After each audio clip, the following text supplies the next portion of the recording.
Hello friends, welcome to Ankit classes. आज हम आप लोगों को क्लास 10th में किस प्रकार से हम परीक्षा के लिए हिंदी की तैयारी करें, इस बारे में हम जानेंगे। तो जैसा कि आप लोग जानते हैं कि हिंदी जो है बहुत ही इम्पॉर्टेंट सब्जेक्ट है। इसकी जो है अक्सर बच्चे इस विषय में फ़ेल हो जाते हैं, कम नंबर उठाते हैं। तो किस प्रकार से हम इसको तैयार कर सकते हैं, किस प्रकार से हम इसका जो है मॉडल पेपर के अनुसार इसको कैसे हम तैयार करेंगे, ये हम जानेंगे। ठीक है, तो सबसे पहले हम आते हैं अपने टॉपिक पर। तो चलिए चलते हैं सीधा टॉपिक। तो दोस्तों, सबसे पहले आप जानते हैं कि परीक्षा में सबसे पहले हिंदी गद्य साहित्य के बारे में पूछता है। उसमें उसके कुछ महत्वपूर्ण जो टॉपिक होते हैं वो कुछ इस प्रकार से होते हैं। गद्य क्या है, शुक्ल युग या छायावादी युग का समय, और इसके विषय में जैसे कि इसके प्रमुख जो हमारे लेखक लोग थे उनके बारे में, और क्यों इसका नाम पड़ा, वगैरह वगैरह बहुत सी क्वेश्चन आते हैं। शुक्लोत्तर या छायावादोत्तर युग के बारे में, ये कब प्रारंभ हुआ, इसके प्रमुख प्रमुख जो लेखक हैं वो कौन हैं, किसके नाम पर इनका नाम पड़ा। तो इस प्रकार से बहुत से ऐसे क्वेश्चंस हैं जो इस प्रकार से आते हैं। हिंदी गद्य की जो विभिन्न प्रकार की विधाएं हैं, जैसे कहानी, लघु कथा, भेंट वार्ता, उपन्यास, आलोक, नाटक, एकांकी, जीवनी, आत्मकथा, पत्र साहित्य, डायरी, रेखाचित्र, संस्मरण, यात्रा साहित्य, रिपोर्ताज और गद्य काव्य। ऐसे बहुत से जो हैं वो गद्य की विधाएं हैं जिनके बारे में वर्णन किया जाता है। फिर हिंदी गद्य से संबंधित जो है उसके प्रश्न जो है वो पूछे जाते हैं। बहुत से ऐसे प्रश्न हैं और जिनमें विभिन्न लेखकों के रचनाओं का नाम और विभिन्न रचनाओं के लेखकों का नाम, विभिन्न प्रकार के जो युग हैं उनके समय कब तक थे और किन समयों में कौन सा युग चला, विभिन्न प्रकार के प्रश्न बना करके, क्वेश्चंस बना करके आपके सामने प्रस्तुत किए जाएंगे, जिन्हें आपको हल करना होगा। ठीक है, तो ये आपके गद्य भारती में होता है। कभी कभी होता है कि 4 विकल्प दिए होते हैं, 4 विकल्प में से एक विकल्प कोई सही रहता है जो कि पूर्ण वाक्य सही रहता है, तो उसमें से आपको छांटना होगा, और 3 गलत रहते हैं। ठीक है, तो उनमें से आपको छांट के लिखना होगा कि कौन सा वाला सही है। तो जब आप पढ़े रहेंगे तभी आपको ये पता होगा। तो पूर्णतः इसको पढ़ लें, गद्य साहित्य को। अब इसके पश्चात हमारा आता है पद्य साहित्य। यहाँ अगर हम हिंदी काव्य साहित्य की बात करें तो यहाँ सबसे पहले तो पूछता यही है कि आखिर पद्य है क्या, काव्य है क्या। तब वहाँ हम काव्य की पहले तो उसके बारे में हम बताएंगे कि काव्य किस प्रकार की रचना है। फिर हिंदी पद्य साहित्य का इतिहास पूछता है, जो कि क्या है, जो ये है। इसके बाद आपको आदिकाल के बारे में बताना होगा, किस प्रकार से उसका मतलब कैसे कैसे उसमें लोगों के व्यक्ति विचार थे, जैसे ये सब विचार उन लोगों के मन में थे, जैसे अश्रीदाता जो राजा थे उनकी प्रशंसा करना, वगैरह वगैरह जो दिए हैं पांचों, ये सब आपके उस समय के व्यक्ति भाव थे।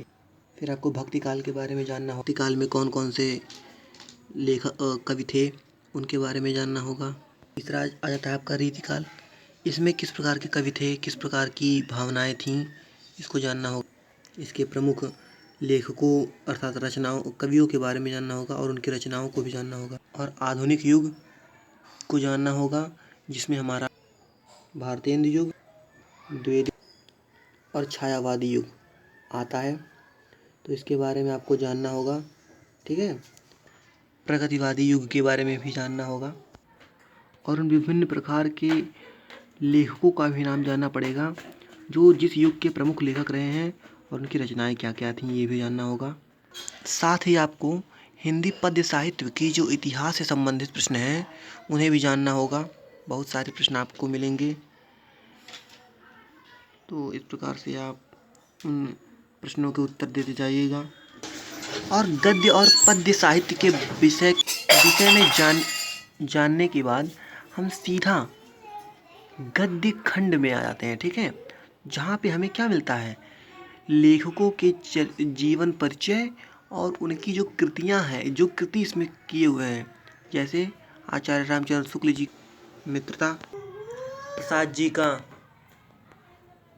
ममता और भी बहुत से, ठीक है। तो सबसे पहले तो हम ये जानेंगे कि जीवन परिचय किस प्रकार से लिखें, इसके बारे में हम आपको आगे विस्तार से बताएंगे।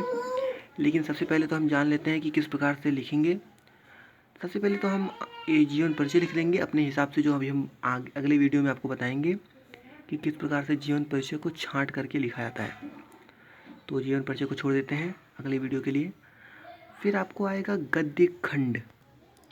इस प्रकार से निम्नवत कोई दे देगा, जरूरी नहीं है कि यही दे, कोई भी दे सकता है। तो इस प्रकार का मतलब ऐसे ही कुछ रहेगा। तो ऐसे प्रश्न वो दे देगा आपको और कहेगा कि इस प्रश्न को हल कीजिए। तो आपको इसमें से जो है, पहले तो फर्स्ट क्वेश्चन आप देख सकते हैं, उपर्युक्त गद्यांश का संदर्भ। पहले तो हमें ये जानना आवश्यक होगा कि वो पाठ कौन सा है जिससे ये लिया गया है। तो जब पाठ का हमें मतलब जान जाएंगे हम कि हाँ कौन सा पाठ है, तो उस पाठ को हम क्या करेंगे, जानने के बाद हम सीधा संदर्भ लिख देंगे कि प्रस्तुत गद्यांश वाली पाठ्य पुस्तक हिंदी गद्य में संकलित मित्रता नामक पाठ से अवतरित है, जिसके रचयिता पंडित आचार्य रामचंद्र शुक्ल जी हैं। इस प्रकार से हम लिख सकते हैं जब हमें पता होगा तब। और अगर पाठ का नाम पता है तो साथ ही हमें ये भी पता होना चाहिए कि उसके लेखक कौन है, ठीक है। और उसके बाद सीधा आ जाता है व्याख्या पर।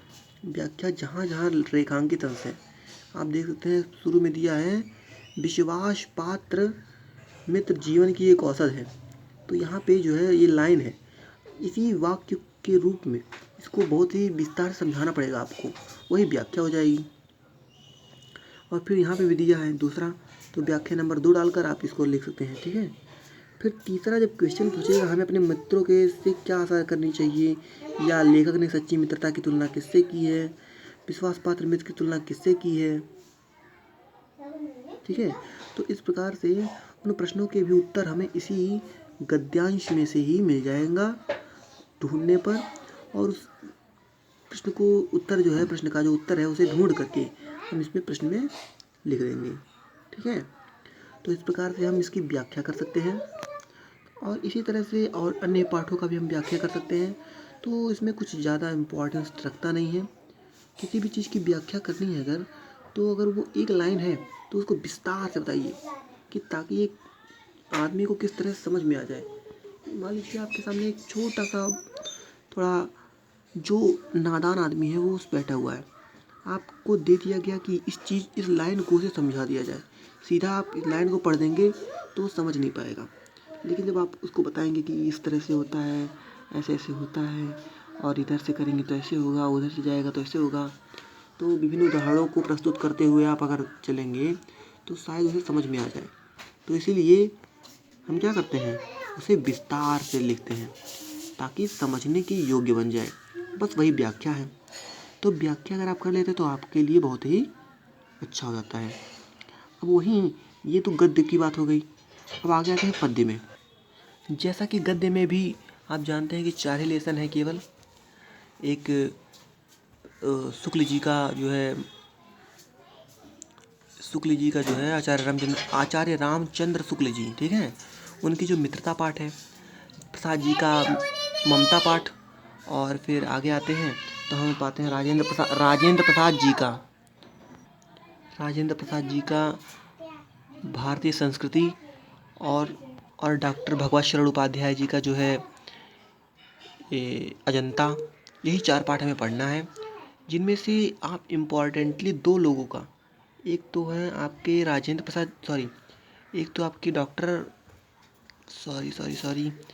पहले तो आपके रामचंद्र शुक्ल जी हैं, इनका जीवन परिचय आप याद कर लीजिए। और दूसरे आपके जयशंकर प्रसाद जी हैं, इनका जीवन परिचय याद कर लीजिए। इन दोनों में से किसी एक का जीवन परिचय फाइनल है कि परीक्षा में आएगा। और अब आ जाते हैं हम अपने पद्य में। तो पद्य में तो हमारे पास 13 में से 13 पाठ हैं। बस जिन पाठों में 2 खंड कर दिए गए थे उन्हीं को एक एक माइनस कर दिया गया है। तो चलिए, ये तो हो गई आपकी। इसमें आप देख सकते हैं कि ये जीवन परिचय है सूरदास जी का। तो सूरदास जी का जो जीवन परिचय है उसको हम आपको जीवन परिचय वाले पार्ट में पढ़ा देंगे, सिखा देंगे किस तरह से छांट करके लिखा जाता है, ठीक है। लेकिन आगे अगर बढ़ते हैं तो हम पाते हैं कि सीधा व्याख्या आता है। इस प्रकार से कोई खंड दे देगा कि चरण कमल तिहि पाई, ये डैश डैश मारा है, लेकिन वहाँ आपको पूरा गद्यांश दिया रहेगा। अर्थात क्या, अर्थात यहाँ चरण कमल से लेकर तिहि पाई तक इस प्रकार से प्रश्न पत्र में आपको दिया रहेगा। और नीचे प्रश्न में लिखा रहेगा कि इसका संदर्भ, व्याख्या और साथ ही आप इसका क्या कहते हैं, काव्य सौंदर्य भी लिखिए। तो सबसे पहले तो हम इसकी संदर्भ लिखेंगे। संदर्भ अगर हमें पता है कि पाठ का नाम क्या है और इसके लेखक कौन है, तो हम सीधा सीधा लिख सकते हैं कि प्रस्तुत पद्यांश हमारी पाठ्य पुस्तक हिंदी पद्य से अवतरित है, हिंदी पद्य से, पद नामक पाठ से अवतरित है। इसके रचयिता सूरदास जी हैं, ठीक है। तो अब इसकी व्याख्या अगर करेंगे तो व्याख्या कुछ नहीं है, व्याख्या शाब्दिक अर्थ, जो अध्यापक महोदय ने आपको इसे पढ़ाया है वही चीज़ आप, तो इसका जो है शाब्दिक अर्थ अगर आप लिख देते हैं सीधा सीधा, जो आपको अध्यापक ने पढ़ाया है, चरण कमल बंदो हरिराई का किस प्रकार से हिंदी में अर्थ निकालते हैं, ये तो आपका ब्रज भाषा में है, ठीक है। लेकिन जब आप इसको अपनी भाषा में निकालेंगे, हिंदी भाषा में, तो ये आपका क्या होगा, ये अनंत मतलब लंबी वाणी में बन जाएगा, वैसे ही व्याख्या हो जाएगा, ठीक है। तो वही आपकी व्याख्या हो जाती है। काव्य सौंदर्य ये होता है कि इसमें कौन सा अलंकार है, कौन सा छंद है, किस भाषा में है, कौन सी शैली प्रयोग की गई है, और वगैरह वगैरह जो बहुत सारे होते हैं, ठीक है। तो इस प्रकार से आप इसके काव्य सौंदर्य के बारे में जान सकते हैं, जिसके लिए आपको व्याकरण पढ़ना होगा, ठीक है। तो ये तो हो गया गद्य और पद्य की बात। हम आपको जो है इसमें इम्पॉर्टेंट जो मतलब हमारे कवि हैं उनके बारे में बता देते हैं। इम्पॉर्टेंट कवि में पहले हैं हमारे सूरदास, दूसरे कवि तुलसीदास जी हैं, तीसरे हैं रसखान, चौथे बिहारी लाल, पांचवी वर्मा, छठे पंत जी। तो यही 6 लोग आपके जो है जीवन परिचय के लिए इम्पोर्टेंस हैं। अगर इन्हीं के जीवन परिचय आप याद कर लेते हैं तो आपके लिए बढ़िया होगा, जिसको हम आपके अगली वीडियो में बताएंगे कि किस प्रकार से हम इन्हें याद कर सकते हैं। छोटे छोटे ट्रिक्स और छोटे छोटे मतलब करके उन्हें खंडों में बांटकर हम उन्हें याद करेंगे।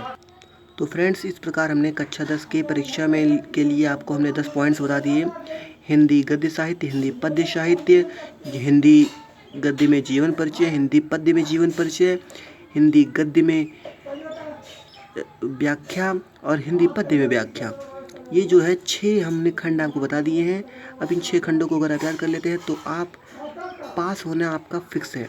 लेकिन अगर आप बढ़िया से बढ़िया नंबर लाने चाहते हैं तो हमारे अगले वीडियो का इंतज़ार करें, जिसमें हम आपको जीवन परिचय के बारे में बताएंगे, और उसके पश्चात तीसरे वीडियो में हम आगे की जो परीक्षा पेपर में जो आता है उन क्वेश्चंस को हम आपको सॉल्व करके दिखाएंगे। Okay friends, just like, subscribe and share this video.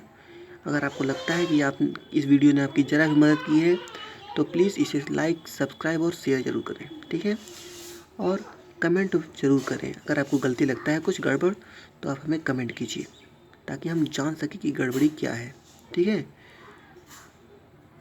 Thanks for watching this video.